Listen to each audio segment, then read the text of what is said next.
rakyat kena ispa, kena koreng-koreng, sungainya tidak bisa digunakan untuk kehidupan lagi karena racun. Ya tidak hanya smelter tapi juga ada tambang emas segala macam lah. Di mana-mana ada emas ini, Bang. Makin mengiler saja mereka. Jadi ya jangan sepulgar itulah menurut saya. Oleh karena itu ingat pasal 33 ayat 3 itu bumi, air dan kekayaan alam terang di dalamnya dikuasai oleh negara bagi sebesar-besar kemakmuran rakyat, bukan kemakmuran perusahaan smelter. Jangan sampai kerjanya di Bandung, dapat rumahnya di Ciberem. Malah itu lahan hutan yang jadi kebun diputihkan. Bukan dikembalikan. Kamu kan selama ini udah melanggar, udah kembalikan. Saya mau untuk kepentingan publik gitu kan. Ini diputihkan. Jadi kapan sih pemerintah ini berpihak kepada yang lemah gitu?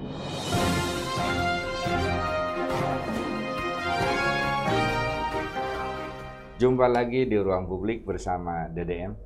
Saya mau bincang-bincang lagi dengan Bang Faisal Basri tentang isu yang sangat sensitif buat rakyat kecil, khususnya buruh, soal tapera.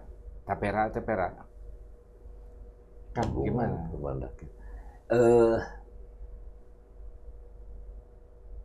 Ditunda tampaknya, kan belum ada hitam di atas putih. Terakhir itu formulanya dipotong dari gaji 2,5%, iuran perusahaan 0,5%, jadi 3%.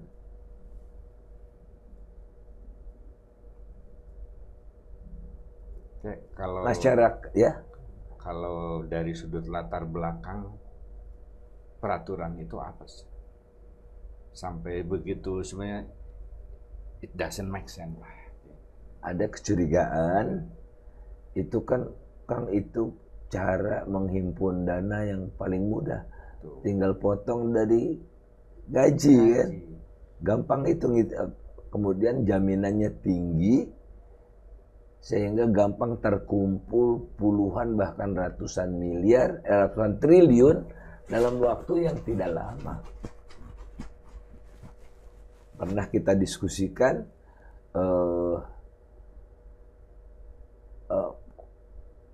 pemerintahan baru biasanya itu banyak maunya, jadi belanjanya naik, pendapatan turun. Nah, dibiayainya dari mana? Nah, salah satunya bisa dari tapera, dari BPJS Kerja, dari BPJS Kesehatan, dari dana haji. Itu kan sebetulnya dana masyarakat gitu. Kalau kita gabungkan itu, nah ditambah kan kurang barangkali. Tapera gampang kan, 30%, hitung aja. Ratusan triliun dalam waktu nggak terlalu lama gitu. Dan itu di Singapura jadi penggerak pembangunan di Singapura. Tapi mereka tertib, mereka punya CPF, Central Provident Funds, yang integratif, semua di sana, kesehatan, masa tua, dan housing. Makanya di Singapura kan nggak ada homeless kan, karena itu sepanjang mereka kerja potongannya 30 Kang, 30%, tapi dibagi-bagi kan. Nah kita cuma berapa? Jadi oke, niatnya baik, tapi sulit untuk dengan sendirinya orang punya rumah gitu, keluarga punya rumah. Jadi dengan ikut tapera itu tidak dengan sendirinya, tidak otomatis gitu, jaminan rumah itu terpenuhi. Ya, karena pengelolaan dananya, kan dikelola dananya, diinvestasikan, tidak ada jaminan imbalan berapa persen. imbal hasilnya berapa persen, seperti BPJS tenaga kerjaan ada. Minimum imbal hasilnya itu dari dana yang ditanamkan, dana pekerja itu bunga deposito bank pemerintah. Jadi tidak bisa lebih rendah dari itu. Nah di Tapera ini tidak ada aturannya, jadi bisa leluasa menggunakan, rugi juga tidak ada risikonya. Kemudian yang kedua, dia tidak bisa sendiri. Oke, Tapera saja. Oke, kapan beli rumahnya? Karena kan peningkatan dari Tapera flat begini, sementara harga tanah naik luar biasa kan. Di kota-kota besar di mana-mana kan seperti itu. Jangan sampai kerjanya di Bandung, dapat rumahnya di Ciberem, yaitu atau Cipatat, Bandung Barat. Itu dapat rumah, tapi ongkos transport jadi menggelembung. Nggak boleh juga, harus tanggung jawab, ada jaminannya. Kan itu tujuannya meningkatkan kesejahteraan. Kecuali kalau tujuannya hanya mencari sumber dana untuk menambal kebutuhan pembangunan. Nah kemudian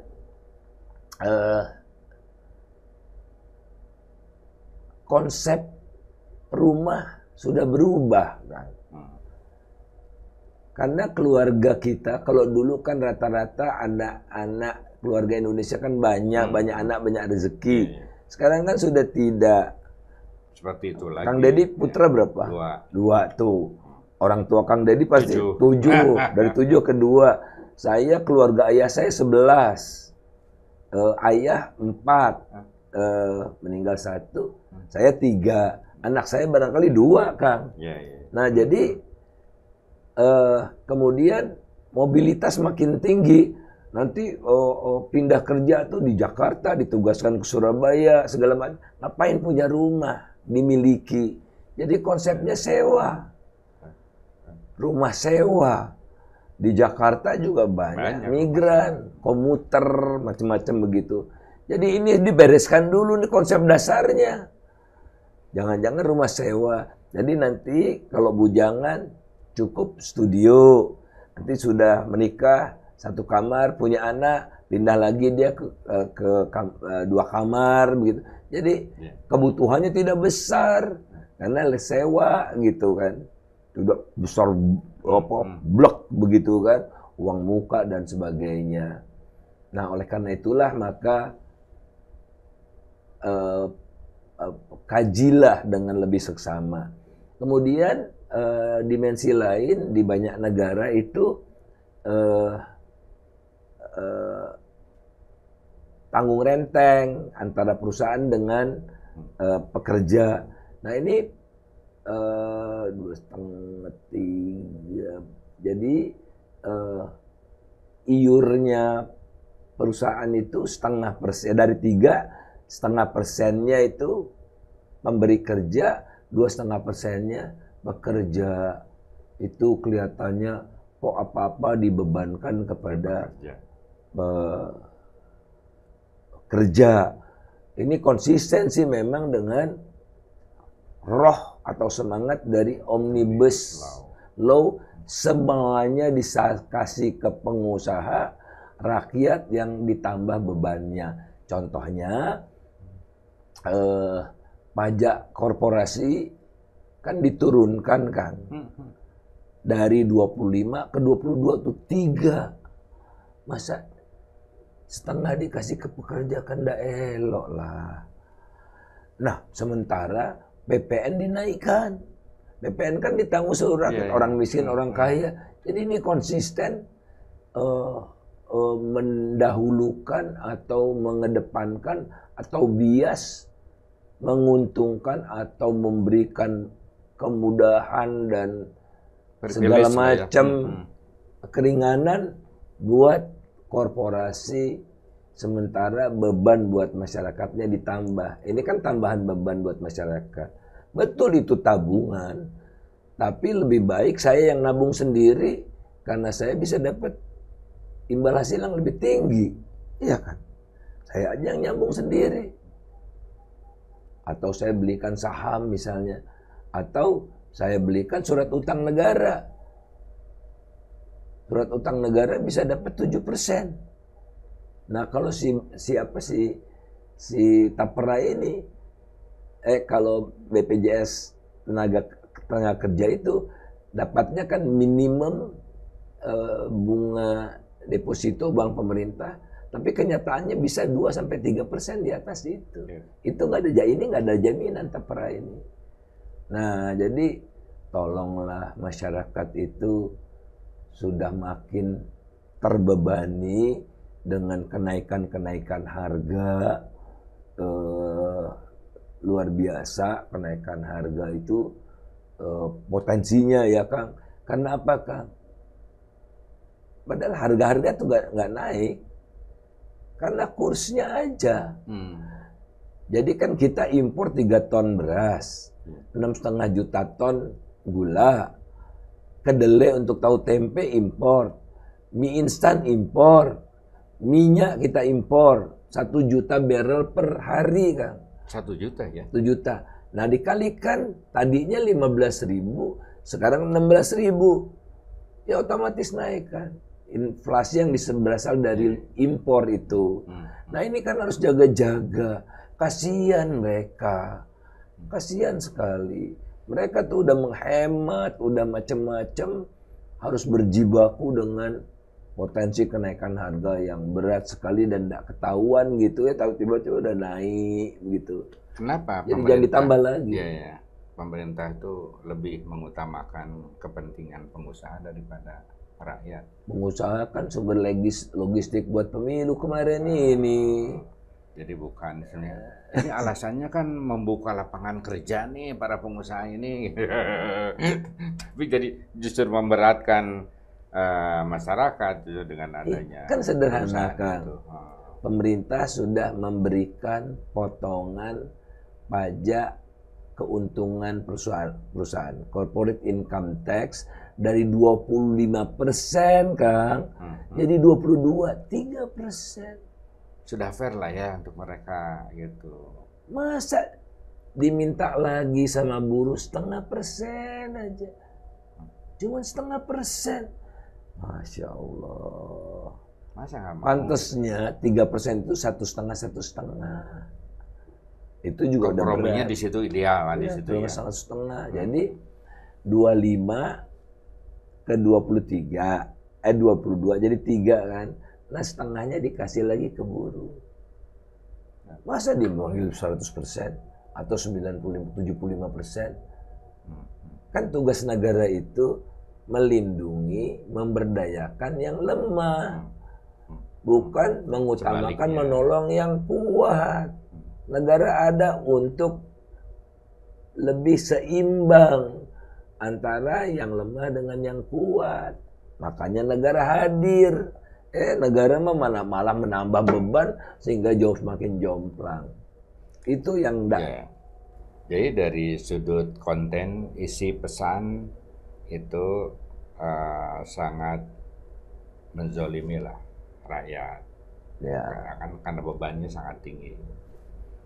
Nah, yang kedua mungkin dari sudut kredibilitas dari institusi-institusi pengelola itu juga menimbulkan kecurigaan dan kekhawatiran. Tidak ada jaminan aman nih tabungan ini karena kasus Asabri, kasus-kasus yang lain kan gitu. Jadi orang kemudian menjadi sangat skeptis ini akan dimanfaatkan untuk kepentingan-kepentingan yang lain kan.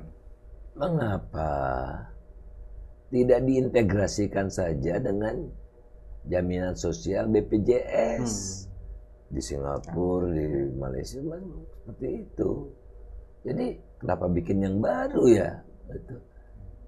Nah untuk apa kan pantas rakyat curiga gitu, ini ada apa gitu. Kemudian tidak akan efektif kalau tidak disertai dengan instrumen pendukung. Nah, ini lagi menunjukkan makin nyata lagi keberpihakan negara jauh lebih condong kepada pengusaha. Dalam kaitannya dengan rumah kan, yang paling berat atau komponen yang besar dari rumah itu adalah tanah, harga tanah. Secara umum lah ya, ada juga sih yang lebih besar biaya bangunnya gitu. Tapi secara umum bisa dikatakan harga tanah besar sekali. Nah, kan tujuannya kan untuk menyediakan rumah yang terjangkau. Nah, supaya terjangkau, pemerintah sudah punya bank tanah, tapi bank tanahnya tidak boleh atau tidak diperuntukkan bagi rakyat. Tapi bank tanah untuk diberikan kepada pengusaha. Kan yang benar aja. Itu yang kita lihat. Jadi di mana rasa keberpihakannya? Pengusaha cari lahan sendiri. Bisa kok dengan modal yang mereka punya gitu, lebih gampang daripada rakyat. Bahkan jutaan hektar. Prabowo sendiri kan lahannya 500.000 hektar lebih. Ini malu-maluin nggak? Bank tanahnya 18.000 hektar saja. Malah itu lahan hutan yang jadi kebun diputihkan. Bukan dikembalikan. Kamu kan selama ini udah melanggar, udah kembalikan. Saya mau untuk kepentingan publik gitu kan. Ini diputihkan. Jadi kapan sih pemerintah ini berpihak kepada yang lemah gitu? Nah, jadi pemerintah di ujungnya aja, Kang. Lewat bansos. Kan enggak. Kan kita kan kasih kail kan. Kalau di bansos kan ya jadi peminta-minta terus. Jadi kita berdayakan mereka jadi produktif kalau rumahnya layak huni, kan? Dia bisa istirahat dengan tenang sehingga produktivitas naik. Produktivitas naik yang untung siapa, Kang? Perusahaan juga kan. Itulah makanya mereka iur. Tapi kalau 0,5% itu mah pelit. Tapi kok negara merumuskannya seperti itu. Dan melindungi berarti kan. Kepelitan itu. Nah, kayak ini. Sekarang kan mulai beberapa pihak mungkin untuk cooling down karena begitu banyak protes, demo, buruh terus-menerus gitu. Nah, ada pernyataan-pernyataan pejabat itu. Nah, itu kan baru rencana, itu kan masih butuh waktu, itu kan masih butuh koordinasi gitu. Nah, apakah ini bahasa untuk tadi menenangkan sesaat atau memang benar-benar ini keputusan yang pertimbangannya itu tidak matang lah gitu? Etikanya sih, Kang, ini kan sudah injury time nih. Udahlah untuk keputusan-keputusan yang sedemikian sangat strategisnya serahkanlah kepada pemimpin yang baru. Jangan mewariskan semakin bertumpuknya persoalan sehingga seolah-olah Pak Jokowi itu naruh bom waktu yang waktu Pak Prabowo memerintah masalahnya sudah tidak bisa dikendalikan. Apakah Pak Jokowi balas dendam karena diwariskan subsidi BBM yang 300 triliun itu dari Pak SBY? Kan enggak lah, masa anak kecil itu kan. Ini kan kita memberikan jalan yang lebih mulus supaya transisi ini lancar dan hal-hal yang bisa diselesaikan sekarang dipercepat penyelesaiannya supaya mulainya pemerintahan baru itu dengan lebih jitu lebih mulus gitu. bagaimana ke depan supaya agenda-agenda pemerintah itu lebih dekat dengan rakyat karena amanat Undang-Undang Dasar, karena pendekatan-pendekatan kemanusiaan, kan era developmentalisme, neoliberalisme banyak apa banyak luka-luka lah gitu seperti sekarang, supaya ke depan kebijakan itu lebih manusiawi terhadap mereka yang lemah itu. Kalau Gimana? di naskah resmi itu indah sekali, Kang. Jadi pemerintah kan baru menyelesaikan kerangka makro. Jadi sebelum APBN ada kerangka makronya dulu bagaimana. Itu APBN diharapkan meningkatkan well-being, bahasa Indonesianya.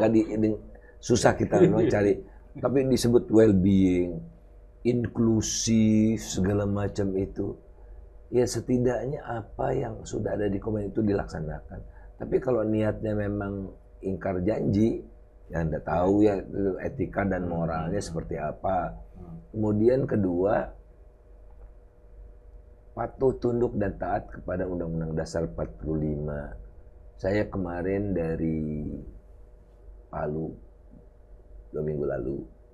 Dari Palu, saya melihat dengan mata kepala sendiri, berdialog langsung dengan masyarakat adat dari Morowali, Morowali Utara, dari Kalimantan Timur, dari IKN juga ada, dari Halmahera, ya Maluku Utara, banyaklah kita bikin semacam kongres rakyat gitulah, mendengarkan langsung dan mencari solusi-solusinya.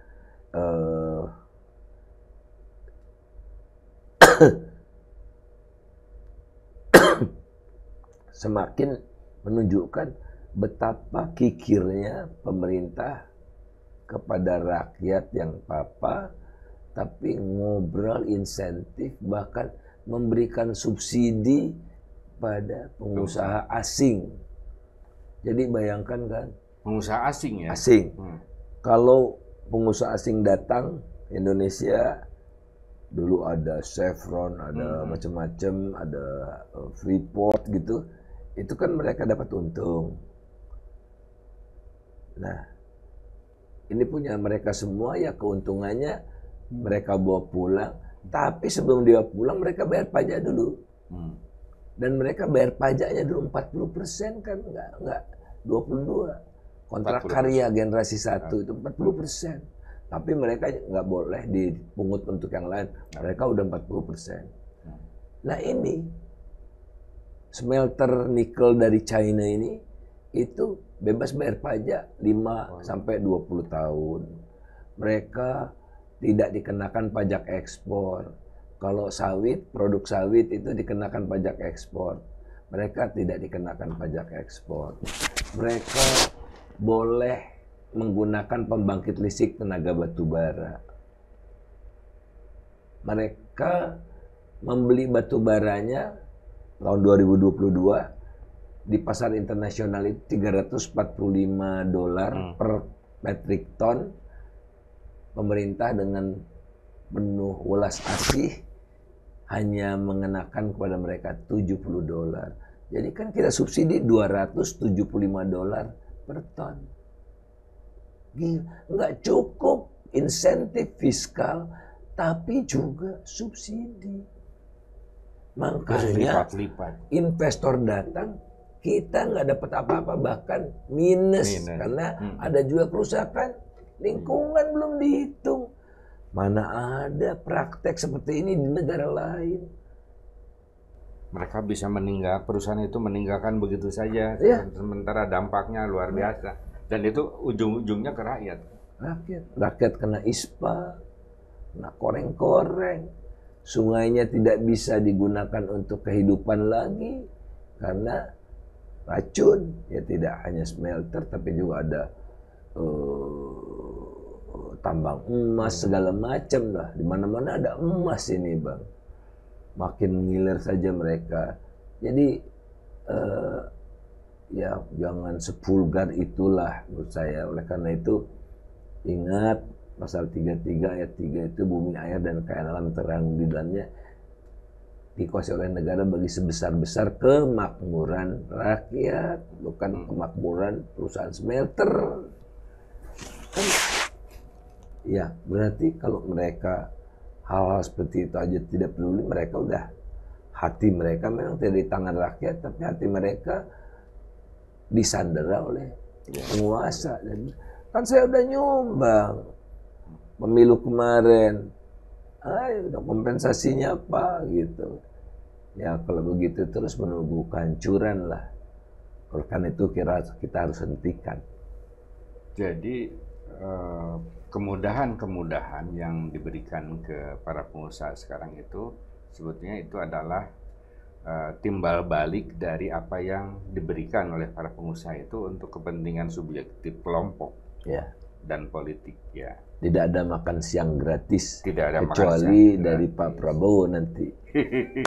Yang jadi korban kan rakyat. Padahal Republik ini berdiri ya untuk kesejahteraan mereka.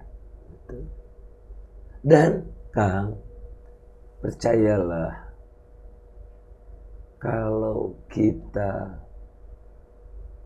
peduli rakyat, kita berdayakan rakyat,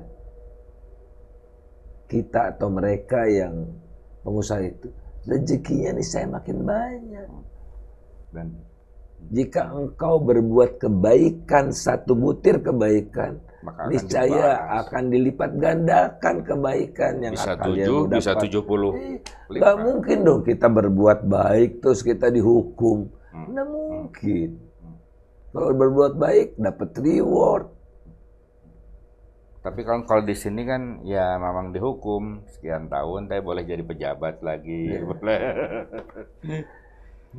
Oke. Pesan terakhir Kang, gimana Kang? Apakah ke depan itu ya pemerintahan yang akan datang diduga kuat akan seperti itu lagi, atau mulai dia mereview yang kita tidak tahu, saya tidak tahu apa yang ada di benak Pak Prabowo, tapi kita positive thinking saja. Dia ingin mewariskan legacy kakeknya, termasuk pahlawan lah ya, pahlawan keuangan gitu. Ayahnya juga, dan ayahnya itu pernah jadi pemberontak ya, PRRI. Karena apa? Ketidakadilan itu. Masa sekarang harus dari dan apa yang dialami oleh bapaknya harus dialami lagi, atau dan harus Pak Prabowo merasakan itu? Mereka di hutan-hutan Sumatera, kemudian kalau saya tidak salah dari Jambi naik kapal ke Singapura, dirasakan. Karena apa? Ketidakadilan. Ingat loh, Pak Mitur itu orang Jawa, ya. Orang Jawa saja merasakan tidak adil nih Republik ini kepada orang luar Jawa, terutama Sumatera, dan permestanya kan di Sulawesi Utara kan, Samuel. Jadi masa tidak ada sih yang tertinggal dari patriotisme itu? Patriotisme itu kan bukan hanya perang, gitu. Nah maka wujudkanlah kata-kata Pak Prabowo yang mengatakan itu, saya ini patriot. Ya. Nah, tunjukkan, manifestasikan janji itu dalam tindakan-tindakan nyata yang tidak semakin menyakiti hati rakyat. Itulah yang Pak Prabowo harus bayar atas kepercayaan rakyat itu. Baik Pak Jokowi maupun Pak Prabowo itu disebut-sebut banyak pihak itu kan populis, gitu. Dua-duanya populis karena bikin program-program yang dekat dengan rakyat. Tapi makin kesiannya Pak Jokowi tidak terbukti gitu. Nah, kita harapkan Pak Prabowo nanti bisa membuktikan populisme itu yang tadi membuat kebijakan-kebijakan berdasarkan kepentingan banyak orang. Iya, mudah-mudahan. Sampai jumpa.